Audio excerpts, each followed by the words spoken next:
죽고 사는 것이 혀의 힘에 달렸나니 혀 쓰기를 좋아하는 자는 혀의 열매를 먹으리라. 자, 잠언에는 우리의 말하는 그것에 대한 여러 가지 경고를 혀, 말, 입술 이런 표현으로 수십 개의 교훈들이 잠언서 안에 담겨져 있습니다. 그래서 이게 굉장히 센 말이에요. 우리가 죽고 사는 것이 혀의 파워에 달려있다.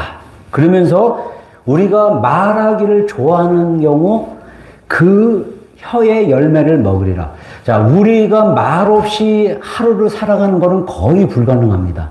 우리가 깨어나자마자 배우자와 이야기하고 또 집에서 대화하다가 직장 가면 직장 사람들과 대화하고 가다가 길에서 또 만나는 사람하고 얘기할 수도 있고 우리는 말을 하면서 서로 소통하고 관계를 맺어가고 있습니다. 그러나 이 말은 그냥 하는 말이 아니라 여기에는 영적인 능력도 있고 또 우리의 마음과 감정과 삶의 질을 높이거나 또 낮출 수도 있고 좀 세게 말하면 죽이고 살릴 수 있다. 이렇게 표현하고 있습니다. 그리고 우리가 말하는 것을 너무 좋아하는 경우는 반드시 그 열매가 있다는 거예요. 그래서 그 열매는 뭐냐면 그 말에 대한 책임과 결과는 반드시 따라오게 돼 있다. 우리 그래서 목회자들이요 굉장히 조심할 게 많아요.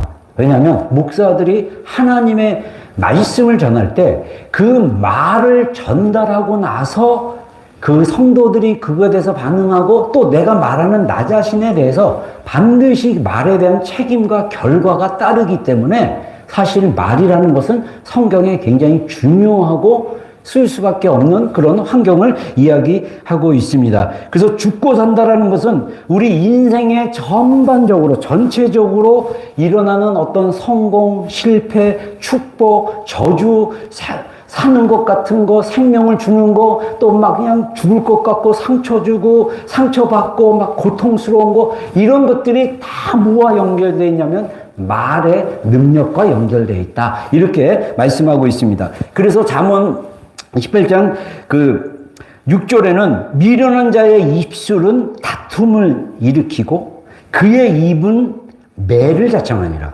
그러니까 우리가 생각이 미련하고 마음이 미련하고 우둔해서 말을 하는데 그 말이 싸움을 일으키고 관계에 어려움을 주고 한다는 거예요. 여러분 여러분들이 한번 생각해 보세요. 여러분 생각을 이 시간 잠깐 한번 여러분들이 관계 있는데 그 관계가 깨지고 관계가 힘들어지고 관계 안에 갈등이 일어나고 이런 이유가 뭡니까? 다 뭐와 연결됐냐면 말과 연관되어 있다는 거예요.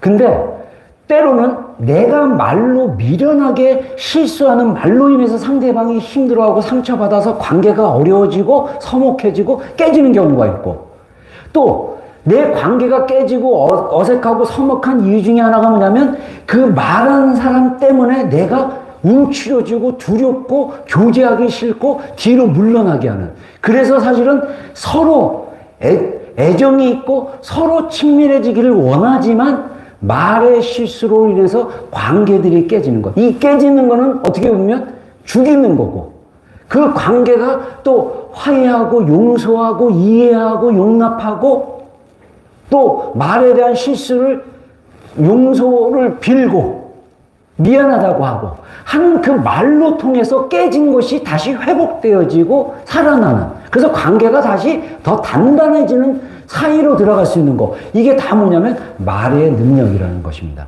말이 생명이 되는 거예요. 그래서 우리의 말은 축복의 말들을 해야 됩니다. 저주의 말을 한다라는 거는 우리의 말을 통해서 우리의 육신의 본성을 이용해서 이 어둠의 건세 있는 마귀들이 그거를 이용해서 우리의 관계를 파괴하는 경우도 있다라는 거예요. 그래서 말의 영역은 또 다른 영적인 전쟁의 차원과도 같다. 이렇게 이야기할 수 있습니다. 그래서 오늘 두 가지 포인트를 얘기하자면 첫 번째는 뭐냐면 말은 죽이는 능력이 있다라는 거예요.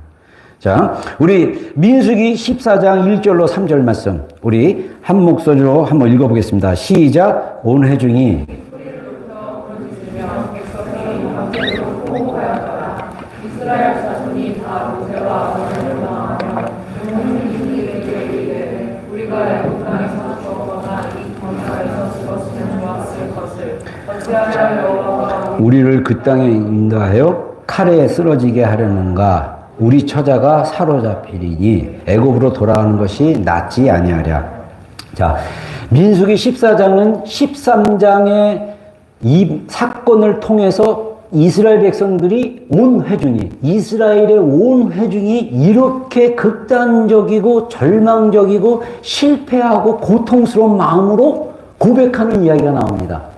그 13장의 12명의 정탐꾼은 40일 동안 하나님이 각 그 부족의 각 지파의 젊은 다음 세대 리더들을 세워가지고 파송해서 40일 동안 정복할 강나안 땅을 정탐하라고 했는데 40일 하고 나서 10명 대 2명으로 두 그룹으로 그 가나안 땅을 정탐한 결과에 대한 보고가 달랐습니다. 첫 번째는 10명의 리더들이 모여서 그 땅에 대해서 악평, 우리말 성경에 악하게 배드 레포트를 냈다는 거예요. 악하게 그 땅에 대해서 평가를 하고 나니까 온 회중이 그 말에 영향을 받아가지고 밤새 울었어요. 그리고 하나님이 세우신 모세와 아론을 막 원망하기 시작하고 이제는 하나님이 이게 극단적, 이 인지치유에서 극단적 상상이에요. 우리가 하나님이 우리를 그 땅에 끌고 가서 그 땅에 칼로 죽이고 노예로 팔려고 작정했다라고 극단적으로 하나님에 대해서도 생각하고 말을 하기 시작한 거예요. 그래서 나중에 성경에 보면요, 돌로 실제로 모세와 아론을 치려고 했어요. 그때 여호수아와 갈렙이 막 뛰쳐나와가지고 믿음의 선포를 하고 말로 그들을 또 그 말의 능력으로 그 잘못된 말로 인해서 받은 영향력을 끊어내고 그 다음에 그들의 이야기 후에 하나님이 등장하셔서 역사하시는 내용이 스토리가 민수기 14장에 쫙 이어져요. 근데 이 13장에 이들이 어떤 말을 했길래 이렇게 온 회중이 하나님 리더를 원망하고 하나님을 원망하고 막 돌로 쳐서 하나님이 세우신 리더를 치려고까지 했던 극단적인 상황이 어떤 내용이었냐면요, 이런 말씀이 13장 그 뒷부분에 있습니다. 악평할 때 뭐라 하냐면 우리가 하나님이 말씀하신 그 땅에 들어가 보니 거기에 거주하는 사람들이 있는데 그 땅은 거주민을 삼키는 땅이다. 근데 이게 말에 이게 모순이 있어요. 왜냐하면 뒤에 이어지는 게 뭐냐면 모든 백성은, 자, 그 땅에 거주한 사람들은 그 여러 부족이었거든요. 여러 부족이 있는데 그 땅에 있는 백성을 삼키는 땅이래. 근데 모든 백성은, 아니 삼켰으면 없어야 되잖아요. 근데 모든 백성이 어마어마한 백성이에요. 신장이 장대한 자들이고, 여기서 모든이라는 또 잘못된 언어를 씁니다. 모든 백성들이 신장이 장대한 자이며 거기서 네피림 후손인 아낙자손의 거인들을 보았나니, 자, 여기서 모든 백성이 아낙자손처럼 거인들이라는 게 아니라 사실은 그쪽에 한 도시 성에 아낙자손들이 모이는 부족이 있었어요. 근데 모든 백성이 크다 이렇게 과장을 하고, 우리는 스스로 보기에도 메뚜기 같으니 그들이 보기에도 그와 같을 것이다. 자, 여기서 우리가 잘못된 시각과 우리의 마음과 생각이 잘못 보면 남들도 그렇게 할 거라고 생각을 해요. 뭐라고 얘기합니까? 우리가 보기에 스스로 메뚜기 같다. 아마 그들이 볼 때도 우리를 메뚜기처럼 볼 것이다 라고 얘기합니다. 여러분, 우리가 살다 보면 우리가 하나님을 신뢰하고 하나님을 믿는 그 믿음의 평가를 우리가 스스로 알 수 있어요. 뭘로요? 우리의 셀프 토크로. 여러분이 하나님에 대해서 지금 일어나고 있는 힘든 상황, 괴로운 상황, 고통스러운 상황, 정말 뭔가 표현할 수 없는 마음의 괴로움이 고통스러울 때 여러분의 말이, 그 말 속에 하나님에 대해서 여러분의 삶에 대해서 어떤 말을 하고 있는지를 보면 돼요. 우리가 배우자에게 어떤 말을, 내 생각을, 내 말을 막 풀어내는데 그게 부정적인 평가고 그게 내가 스스로 보기에 메뚜기 같다라는 스스로의 그 관점 안에서 부정적인 자아에서 그렇게 평가한 걸로 확신까지 해요. 그들도 우리를 그렇게 볼 거다. 여러분, 우리가 하나님에 대해서 오해하고 불신하고 의심하는 많은 이유 중에 하나가 뭐냐면 나의 부정적인 신뢰. 그러니까 하나님이 나를 사랑하시고 인도하시고 이끌어 주신다라는 그 경험치가 없으면 여러분, 우리의 신앙은요, 육체적 본성, 육신의 본성으로 살아가고 말하게 돼 있어요. 그럼 그 말들이 다 부정적이고 평가와 부정적인 말들이 나올 수 있다라는 것입니다. 그래서 어떻게 되느냐? 그 말이 우리의 삶을 실패로 끝나게 하고 우리의 삶을 저주까지는 아니더라도 그 고통에서 모두 헤어나오도록 그렇게 말을 하고 사는 거예요. 근데 그 삶을 어떻게 바꿀 수 있습니까? 말로 바꿀 수 있어요. 그래서 말에는 뭐가 있다? 살리는 능력이 있다는 거예요. 살리는. 말에는 말을 살리는 능력이 있다. 자, 요한복음 6장 63절 한번 읽어보겠습니다. 시작. 살리는 것은 영이니 육은 무익하니라. 내가 너희에게 이르는 말은 영이요 생명이라. 자, 예수님께서 정말 사람들을 살리는 것은 영이다. 성령, 내가 말하는 것은 바로 성령의 말이며 생명이다. 이렇게 얘기합니다. 자, 여기서 살리는 것은 영이다라는 것은 뭐냐면 성령님이 우리를 살게 하신다는 거예요. 성령님이 우리를 살리는 분이라는 것입니다. 우리에게 생명을 주시는 분이라는 것입니다. 그래서 예수님이 내가 너희에게 이르는 말, 내가 너희에게 하는 말은, 자, 예수님이 하신 말씀이 우리 성경책에 다 있어요. 그리고 이 살아있는 예수님께서 우리에게 지금도 말씀하고 있어요. 성경을 통해서도 말씀하시지만 우리의 삶 속에서 우리와의 대화 방식으로 말씀하고 있어요. 여러분, 제가 완전히 제 인생이 불교의 토대 위에서 불신앙으로 살아가면서 교회를 다녔다가 기도원에 산기도 가고 하나님을 기도하고 나서 산에서 내려서 숙소로 가는 그 고등학교 3학년 되는 해에 하나님이 제 마음에 가슴에서 말씀하시는 거예요. 그 말씀이 저를 완전히 뒤집어 버렸습니다. 저를 거듭난 자로 바꿔버렸어요. 너의 인생은 나에게서 시작돼서 나에게로 돌아오는 것이다. 이거는 내가 이 마음의 깊은 절망 안에서 인생은 도대체 뭐냐? 우리 부모님은 사업하다가, 저희 아버님 사업하다가 몇 번 실패하시고 가난한 환경에서 제가 자라다 보니까 제가 불만이 굉장히 많아요. 세상에 대해서, 부모님에 대해서, 학교에 대해서 불만투성이고 불만적이고 비관적이고 부정적이고 보는 게 다 그런 식이었어요. 그런데 제가 뒤집어질 수 있는 그 놀라운 변화는 하나님이 내 마음속에서 말씀하시는 너의 인생은 나에게서 시작됐어. 나에게로 돌아오는 게 너의 인생이야. 그러다 저의 생각이 딱 바뀌었어요. 나는 재수 없어서 태어난 줄 알았더니 아니구나. 하나님께로 갔고 내가 죽으면 하나님께로 가는구나. 이 땅에 있어서 가치 있게 산 진짜 가치 있는 일을 해야겠다. 이 땅에서 내가 돈 벌고 명예 얻고 막 이런 게 뭔 소용이 있냐. 하나님께 갈 건데 벌써 저는 그 생각이 저를 바꿨어요. 여러분, 우리 안에 삶에서 생명을 주는 말씀은 주님의 말씀인 거예요. 성령님의 말씀인 거예요. 우리가 힘들고 버티기가 어려움 하는 이유 중에 하나가 뭐냐면 우리 안에 하나님의 말씀이 들리지가 않기 때문에 고통스러운 것입니다.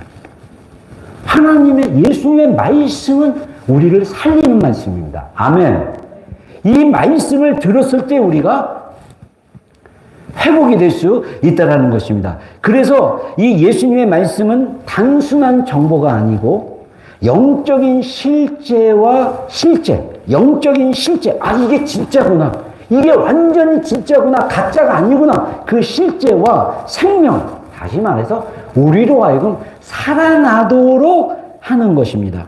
우리도 이 우리의 말로 영적인 것을 나눌 수도 있고 아니면 육적인 것은 무익하다 그랬어요. 소용없다 그랬어요. 하나님의 가치 안에서는 아무것도 아니다라고 말하는 것처럼 우리의 대화들이 무익한 대화로 끝날 수가 있습니다. 그래서 우리가 모든 대화를 다 영적으로 생명을 살리고 이런 대화가 아닙니다. 중요한 것은 우리가 일상적인 대화를 할 수 있어요.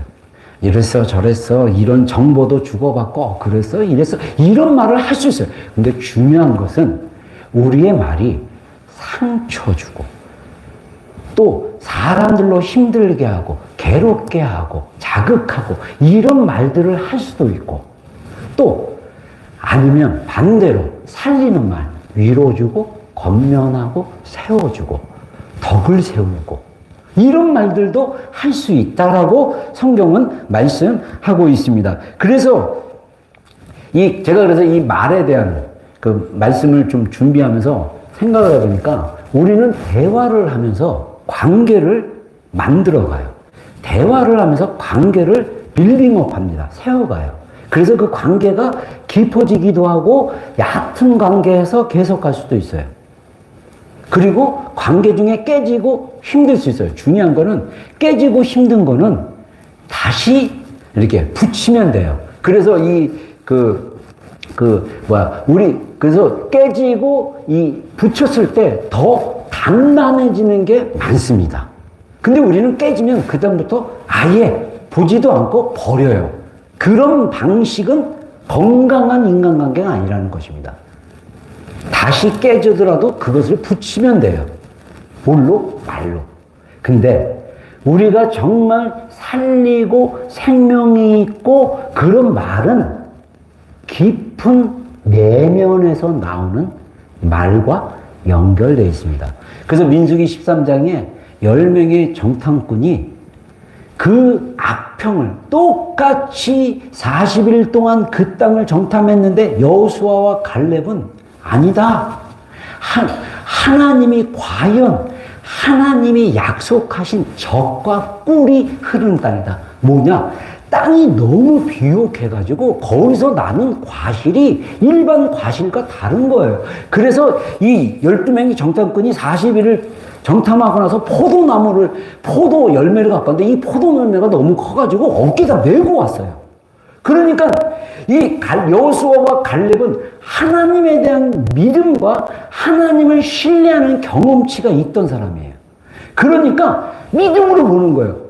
똑같은 현실인데 안악자손이 있고 사람들도 좀 크고 막 이런데 똑같은 현실인데 한쪽은 스스로 메뚜기로 보고 그들도 메뚜기로 볼 거라는 확신에서 얘기합니다. 근데 여호수아와 갈렙은 그러잖아요. 그들은 우리의 밥이다 그래요. 하나님이 우리와 함께 하시면 그들은 우리의 밥이다. 악평하는 사람들은 우리는 칼로 다 망하게 되고 죽이고 노예로 끌려갈 거예요. 온 일중이 그렇게 받아들였어요. 근데 여호수아와 갈렙은 아니다라고 얘기해요. 하나님이 허락하신 땅이다. 그 약속의 땅이다. 오늘날 많은 크리스천들이 하나님이 우리에게 인생에게 주시는 그 가나안 땅, 정말 열매 맺는 땅, 하나님의 은혜 안에서 우리가 그 열매를 맺어야 되는데 말로 하는데 이 말은 다 어디서부터 오냐면 마음에서부터 나옵니다. 우리의 마음의 상태를 바꾸지 않는 한 우리의 말은 바뀌기가 쉽지가 않습니다. 물론 우리의 마음을 바뀌는 방법도 말로 할 수 있어요. 그래서 제가 예전에 선포기도도 얘기했고 말로 감사하는 것도 얘기했습니다. 이게 순환적이에요. 바뀌고 싶다면 말의 습관을 바꾸고 언어를 바꾸고 바뀌고 싶다면 우리 내면을 내가 살펴보고 우리의 내면의 상태를 객관적으로 보고 그리고 그 내면과 내가 소통하면서 하나님과 연결되는 과정으로 나아갔을 때 실제적으로 우리의 믿음의 고백이나 말의 형태가 바뀔 수 있다는 것입니다. 리차드 포스터라고 70년대 한창 미국, 캐나다 서구 사회에서 영성에 되게 좋은 내용들을 이렇게 가르쳤고 책으로 썼던 분인데 놀랍게도 1978년 초판에 쓴 내용에서 왜 현대 사회, 그때 70년대는 벌써 모던 소사이어티라고 그래갖고 현대 사회라고 얘기를 했어요. 저도 학교 다닐 때 막 사회 배우고 막 이렇게 경영 배울 때 모던 현대 사회는 뭐 포스트 모더님이나 막 그런 얘기하고 막 그랬는데, 그때 1978년에 쓴 초판의 책에 왜 많은 사람들이 영적인 훈련을 받아야 되는지에 대해서 이렇게 이야기했습니다. 피상성은 우리 시대의 비극이다. 즉시 만족을 누리고자 하는 사상은 근본적인 영적 문제다. 오늘날 절실히 요청되는 사람은 지능이 높거나 혹은 재능이 많은 사람이 아니라 깊이가 있는 사람이다. 1978년에 현대사회로 이 서양이 막 고도화되고 있을 때 이미 현대사회의 TV나 미디어로 영향을 받고 있는 그 사람들을 보면서 리차드 포스터라는 분이 이 얘기를 한 거예요. 그래서 피상성을 제가 한번 이게 언어로 뭐냐, 이게 서피스라 그래가지고 이 표면적인 그런 인데 뭐라고 얘기하냐면 본질적인 것을 추구하지 않고 표면적이고 외적인 것만 관계하거나 관심 있는 상태가 피상성이라는 거예요. 여러분의 관계를 한번 되돌아보세요. 여러분 안에 이 땅에 살면서 깊은 내면을 쉐어하고 나눌 수 있는 교제하는 관계가 얼마나 됩니까? 우리는 즉시적인 만족을 원해요. 그러니까 편한 대로. 너 나 건드리지만 나도 너 안 건들게. 근데 건드려. 왜? 한쪽에서 너무 자랑하거든.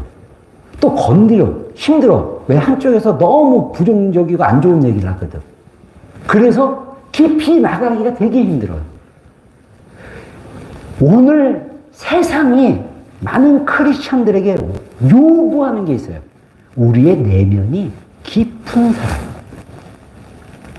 우리의 내면이 본질적인 하나님 관계 안에 들어가서 그것을 체험하고, 그래서 그 체험한 것으로 인해서 나의 마음의 상태가 새로운 피조물로 하나님의 형상을 지음받은 자로 만들어 spiritual formation, 영적으로 형성되면서 그리스도를 닮은 모습으로 나아갔을 때 뭐 먼저 바뀌냐면 태도와 마음의 자세와 언어가 바뀌기 시작하는 거예요. 말투가 바뀌기 시작하고, 물론 말의 습관을 바꾸는 거는 쉽지 않습니다. 인지해야 돼요. 그리고 내 안에 내면이 바뀌고 변화됐을 때 이게 변화가 쉬워집니다. 내 안에 변하지 않고 변하기를 싫어하고 거절하는 완고함은 옛사람의 강력한, 때로는 이 거짓말의 강력한 생각이 내 안에 신념으로 들어와서 고린도후서 10장에는 뭐라고 하냐면, 하나님 앞에 강력한 무기는, 그 하나님이 우리에게 준 강력한 무기는 하나님 앞에 견고한 진이라고 했어요. 여러분, 하나님 앞에 크리스천들이 견고한 진으로 살아갑니다. 자기의 마음을 오픈을 안 해요. 관계에서도 오픈할 줄 몰라요. 왜?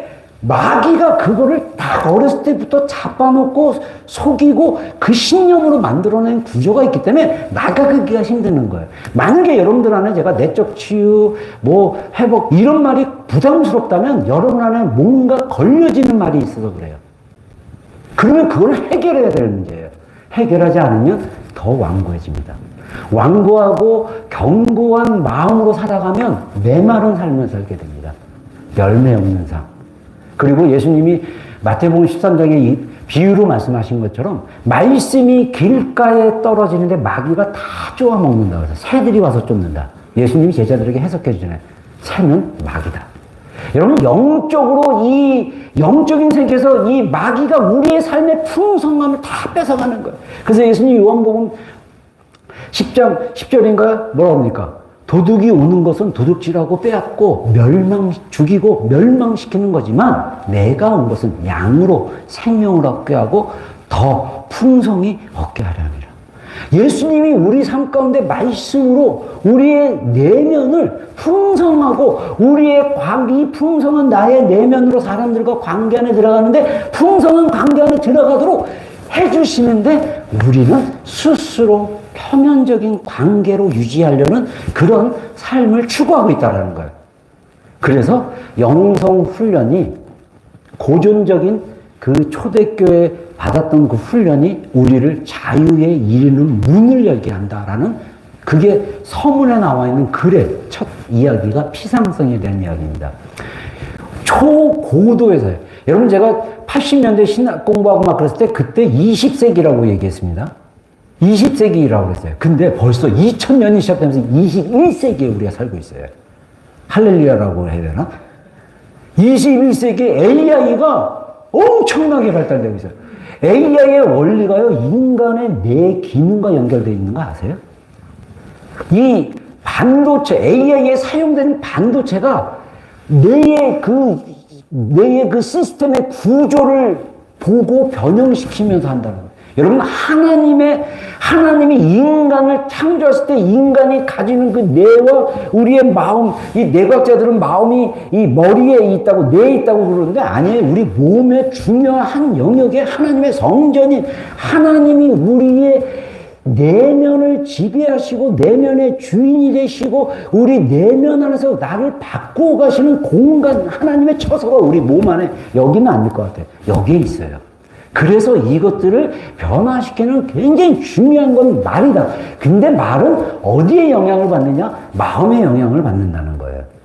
그래서 말은 마음에서 나오는 거예요. 그래서 마음을 바꾸면 말이 바뀝니다. 근데 이 마음이 바뀌기 힘들면 말을 바꾸면 돼요. 그래서 선포 기도가 필요한 거예요. 그래서 인지학자인가 뇌과학자가 저번에 제가 얘기했잖아요. 거울을 보고 사랑한다라고 고백을 하잖아요. 이 말은 우리를 자극하게 됐어요. 우리가 들은데 자극이 되면 이 뇌과학적으로 이 뉴런이 뇌세포가 발화를 한대요. 파워링을 한대요. 아까 찬양 중에 파워를 있잖아요. 번트 파워. 이 말이 자극이 돼서 우리의 마음과 감정 시스템이 딱 건드려지기 때문에 화도 내고 상처도 받고 실망도 하고 좌절도 하고 아니면 그 말로 생기가 돌고 살 것 같고 정말 죽을 것 같은데 그 말 한마디에 내가 벌떡 일어날 수 있고 저처럼 말 한마디에 하나님의 말씀 한마디에 저의 생애가 하나님으로 터닝 포인트 하게 돼요. 말은 하나님이 우리 몸 안에 디자인한 것을 이들이 뇌과학자나 인지치유나 이 점점 과학의 AI가 그런 모형으로 발전해 나가는 것을 볼 수가 있습니다. 그래서 우리의 말은 어디서부터 시작되냐? 마음에서부터 시작된다는 거예요. 자, 마태복음 15장 18절로 20절 말씀 우리 한 목소리로 읽겠습니다. 시작.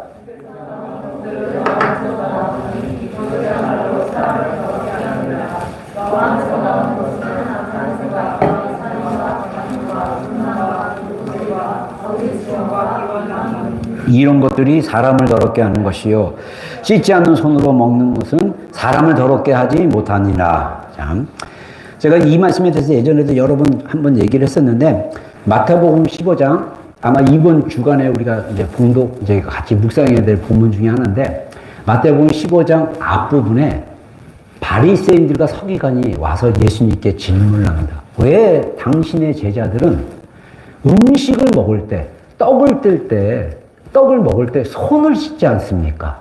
우리 장로의 유전은 뭐냐면 성경 말씀을 재해석하고 삶에 좋은 유익을 주고 말씀대로 살도록 도와주는 룰과 같아요. 마치 교회에 와서 우리가 할 때 어떤 규칙들이 있잖아요. 그 우리 교회만의 규칙이 있고 또 다른 교회 가면 다른 교회 규칙이 있고 또 한국 크리스천들만의 어떤 이렇게 전통적인 어떤 것도 있고 뭐 이런 것들은 좋을 수 있어요. 근데 본질로 가지 않고 겉으로 보여지는 데 주목하고 평가하기 시작하면 그게 오히려 우리의 삶의 변화에 도움이 안 된다는 거예요. 그래서 예수님이 그 얘기를 들었을 때 쭉 얘기를 합니다. 중간에 뭐라고 하냐면 맹인을 인도하게 되면 둘 다 구덩이에 빠질 수밖에 없다. 그러면서 바리새인과 서기관을 향해서 맹인이라고 예수님이 이야기를 하세요. 그러면서 그 비유로 말씀하셨던 거를 예수님이 뭐라고 비유로 말씀하시면 사람이 먹는 음식이나 이 행위가 그 사람을 더럽게 하는 게 아니라 그 사람 마음에서 나오는 말들이 그 사람을 더럽게 한다 라고 얘기해요. 그래서 7가지 우리 마음의 상태에서 있는 단어들을 얘기하는데 제가 이걸 분석해 보니까 악한 생각이에요. 이 생각의 영역이 있어요. 악한 생각, 살인. 막, 저 인간 죽여 말어, 막. 근데 그거는 다른 말로 얘기하면 죽이고 싶도록 미워하는 거예요. 미워하는 감정.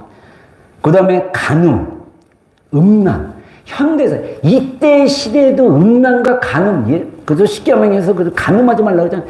간음과 음란은요, 성적인 죄는요, 예수님 시대나 더 고대 때나 지금이나 본질적으로는 똑같아요. 근데 지금 시대는 간음하고 음란하는 게 너무 쉬운 시대에 살고 있어요. 우리의 마음이 음란으로 막 나가요. 근데 그거는요, 여러분들 마음속에 막 어떤 음란, 막 이런 마음들이 있다면요, 본질적으로 여러분 안에 뭐가 있냐면, 친밀함에 대한 갈망이 있는 거예요. 우리 인간은 존재적으로 친해지고 싶어요. 우리 인간은 존재적으로 연합되고 싶어요. 근데 그게 채워지지 않을 때 우리가 그쪽으로 마음이 가는 거예요. 그래서 여러분들 그런 마음이 들었을 때 하나님께로 향하기를 주의 이름으로 축원합니다. 하나님의 사랑이 하나님이 나를 있는 그대로 이 현재 모습 그대로 내가 아직 연약했을 때 내가 아직 죄인 되었을 때 내가 하나님과 원수 되었을 때에도 하나님이 나를 사랑하셔서 그의 아들의 피로 우리를 의롭다고 하셨기 때문에 하나님의 진노하심에서 우리를 구원하시는 거예요. 그게 경험되어지는데 이 경험이 정말 사랑인 거예요.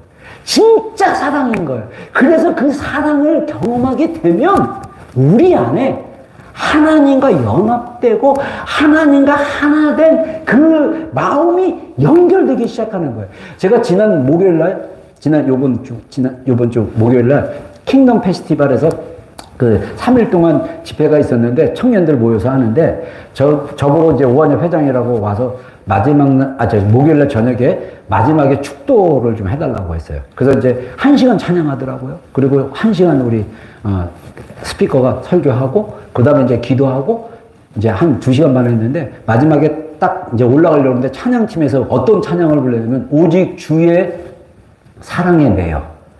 이 고용원 씨라고 굉장히 좋은 곡들을 굉장히 작사 작곡하신 분인데 그거 찬양하는데 제가 맨 앞줄에 있었거든요. 그래서 찬양팀이랑 가까웠어요.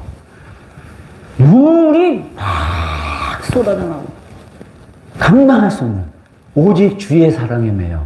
근데 어디서 빵 터졌냐면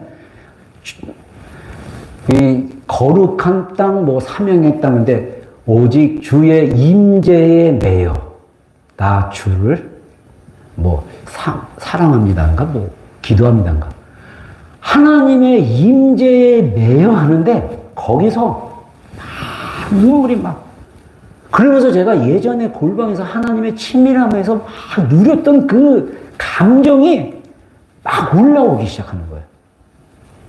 여러분, 우리가 사람과 사람 사이, 하다못해 내가 키우고 있는 반려동물과도 깊은 애정의 경험들이 있을 수가 있는데, 우리가 하나님과 그런 깊은 애정의 관계 안에 들어가지 못한 크리스찬들이 있네요.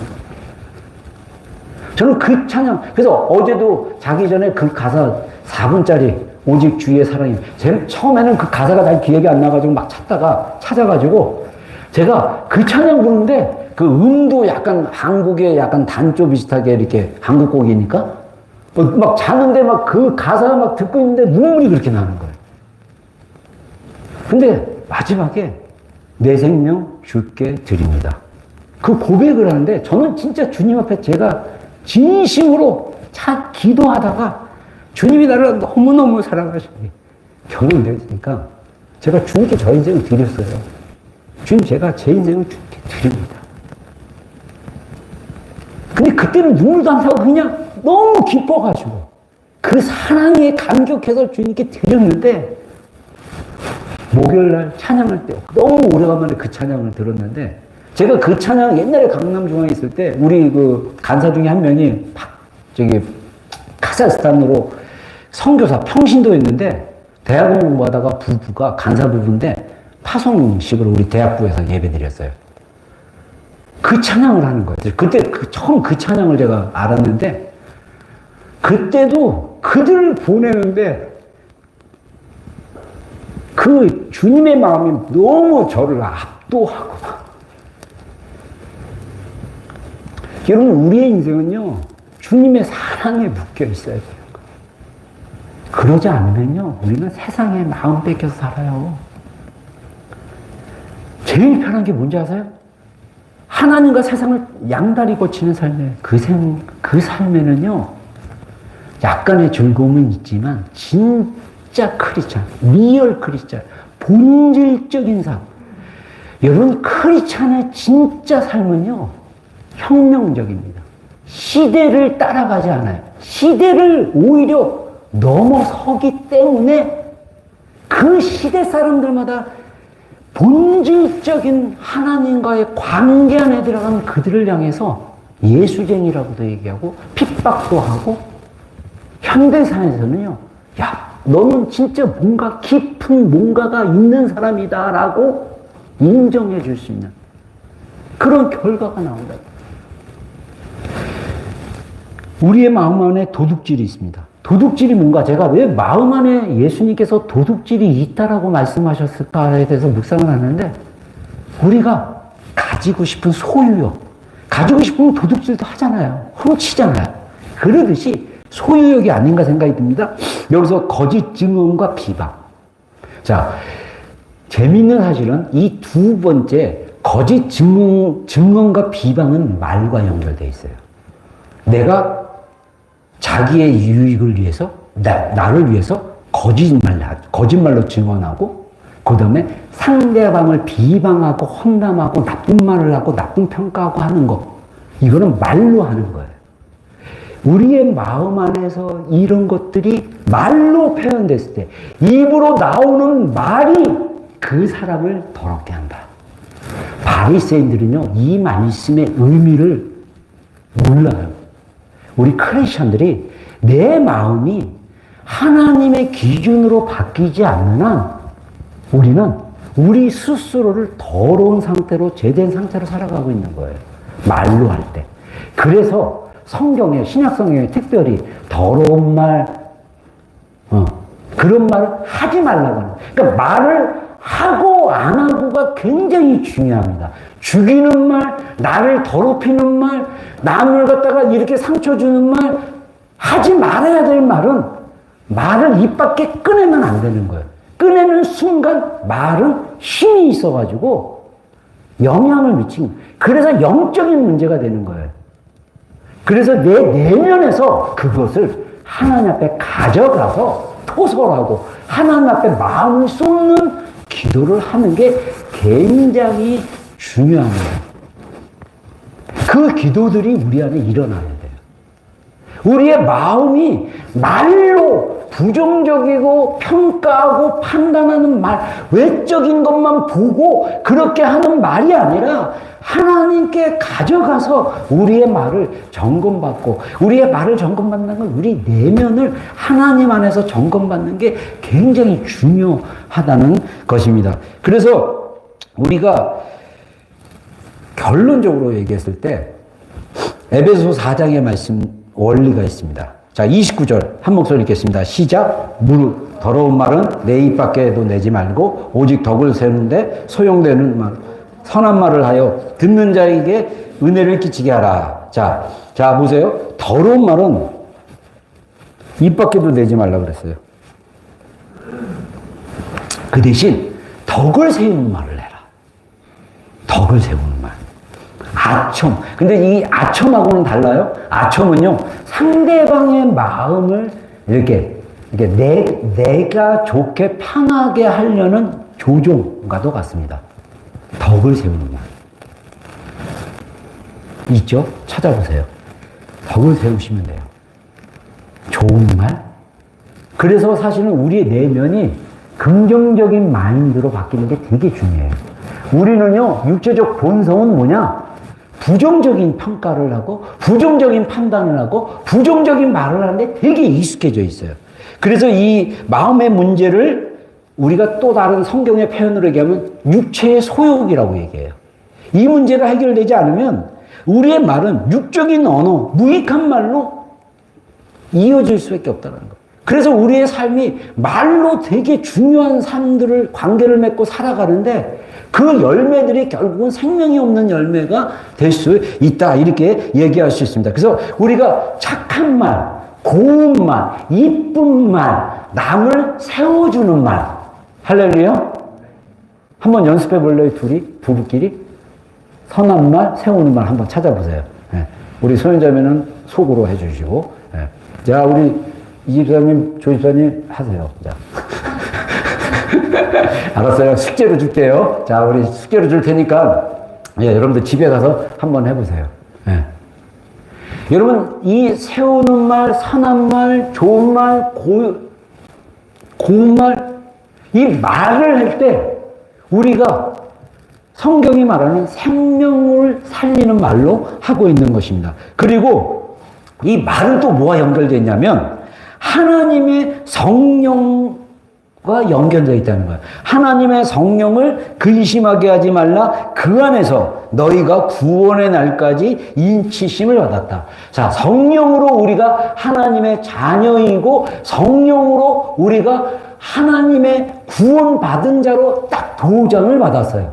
그래서 우리는 구원받는 자고 구원받은 자고 의로운 자고 거룩한 자고 그런 자로 우리가 확신 가운데 주시는 분이 누구냐? 성령님이에요. 근데 이 성령님은 인격이기 때문에 근심하셔요. 새드하세요. 그러니까 근심하다는 것은 슬퍼하신다는 거예요. 뭘로? 말 때문에. 더러운 말 할 때 상처 주는 말, 미련한 말, 다툼을 일으키는 말, 그런 말, 무익한 말로 그 삶을 채우려고 할 때 그 말들로 인해서 성령님이 슬퍼한다는 그분은 우리를 구원의 확신을 주십니다. 그러면 이 말은 뒤집으면 내 안에 확신이 점점 줄어들어요. 말 때문에. 여러분 말은 정말 정확하게 왜냐 우리의 뇌는 말하고도 연결되어 있기 때문에 그게 굉장히 중요하다. 그리고 31절에 너희는 자 우리 한번 읽겠습니다. 시작. 너희는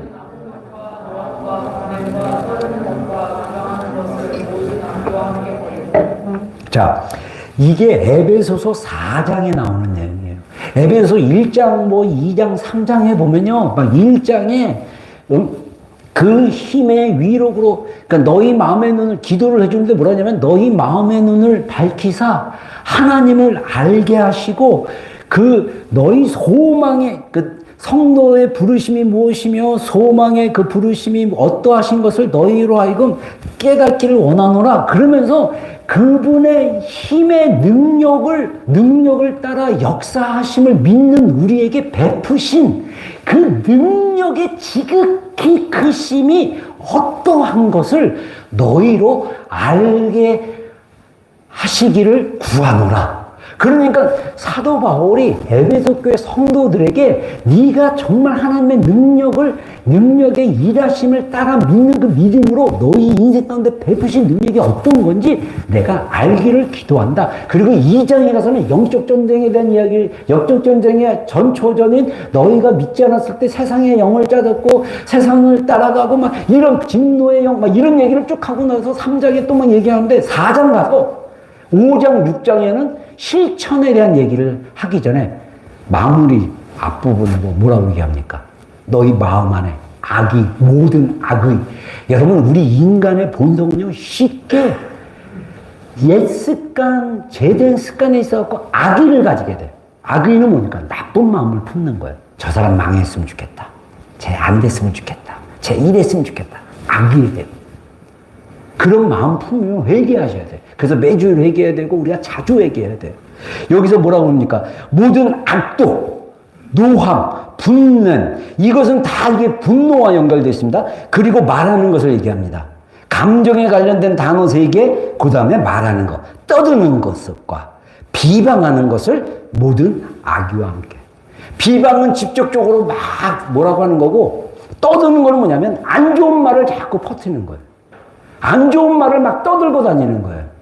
이런 거를 모아버리라. 다 이런 5가지 감정에 대한 그 악독, 노함, 분냄, 떠드는 거, 그 다음에 비방하는 거, 이 5가지는 다 백그라운드 안에 뭐냐면 악의가 있는 거예요. 나쁜 마음이 있는 거예요.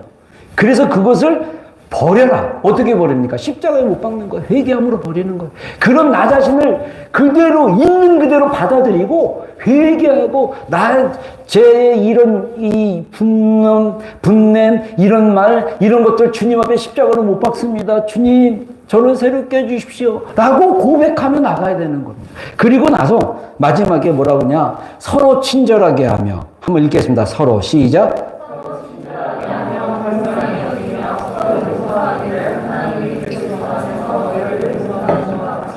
네. 자, 제가 여기 밑줄 친 건요, 제가 말과 연관된 단어라서 그럽니다. 친절하려면 어떻게 해야 됩니까? 말로 친절해지는 게 되겠죠. 눈으로 친절해져요?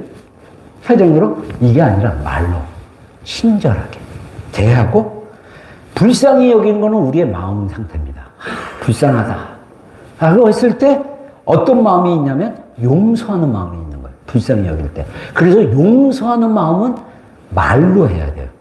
그냥 이러고 용서 끝이 아니에요. 말로 용서합니다. 용서를 빕니다. 이렇게 말로 하는 거예요. 말로 할 때 하나님이 그리스도 안에서 너희를 용서하신과 같이 하라. 여러분 안에 용서가 되지 않는 많은 영역은 이게 의지로 나가기 때문에 되게 힘들어요. 그래서 어떤 용서의 방법 중에 하나가 뭐냐면 말로, 마음으로 하나님께 회개하고 말로 표현하고 그것을 실제적인 믿음으로 믿어서 이렇게 감정은 나중에 오니까 그렇게 하라. 그것도 하나의 말로 하는 방식입니다. 또 하나는 뭐냐면 우리가 하나님의 그 나를 불쌍히 여긴 마음이 경험이 되면 용서는 되게 쉬워요.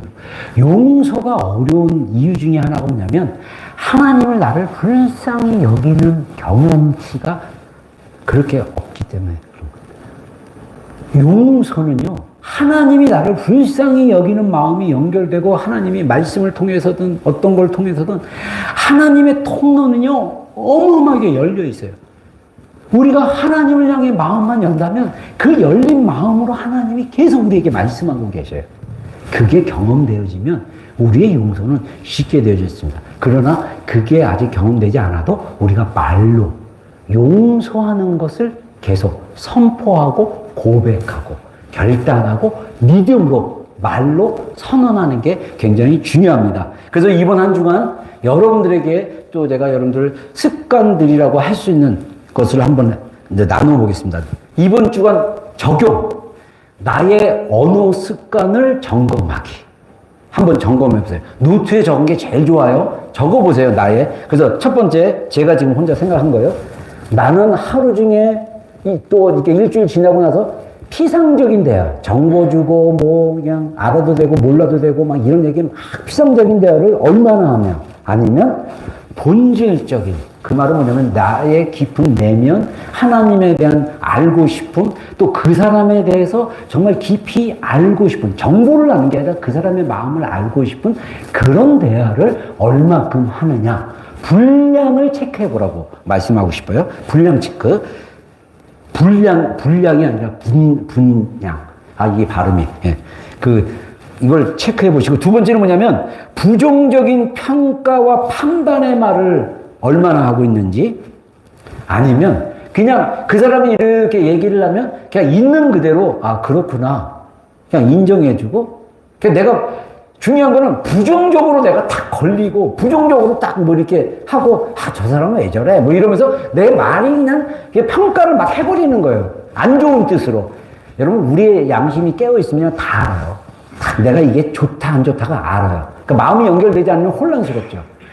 근데 이것에 대해서 한번 평가를 해보라는 거예요. 내가 사람들과 대화하고 이랬을 때 내가 얼마나 부정적으로 이렇게 반응하고 스스로 보기에 아, 저 사람도 저럴 거야. 이런 것들이 다 뭐냐면 부정적인 쪽으로 내가 평가하고 보고 있는지 한번 그게 어떤 건지 한번 생각해 보세요. 그리고 마지막으로 세 번째는 나의 내면을, 마음의 상태를 한번 점검해 보세요.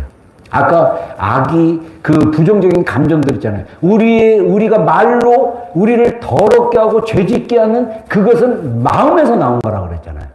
그래서 그런 단어들이 내 마음에 얼만큼 이렇게 리뷰가 되고 얼만큼 그런 감정이 올라오는지를 한번 보시고 그거를 보는 걸로 끝나면 안 돼요.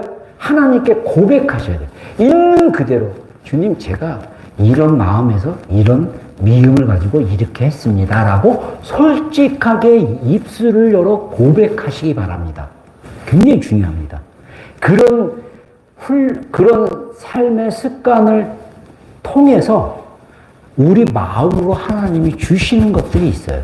그런 것들이 좀 이렇게 여러분들도 적으시고 또 부부 간에 좀 나누시고 또 나눌 수 있는 사람 있으면 또 나누고 하기를 바랍니다. 우리 함께 기도로 나아가겠습니다.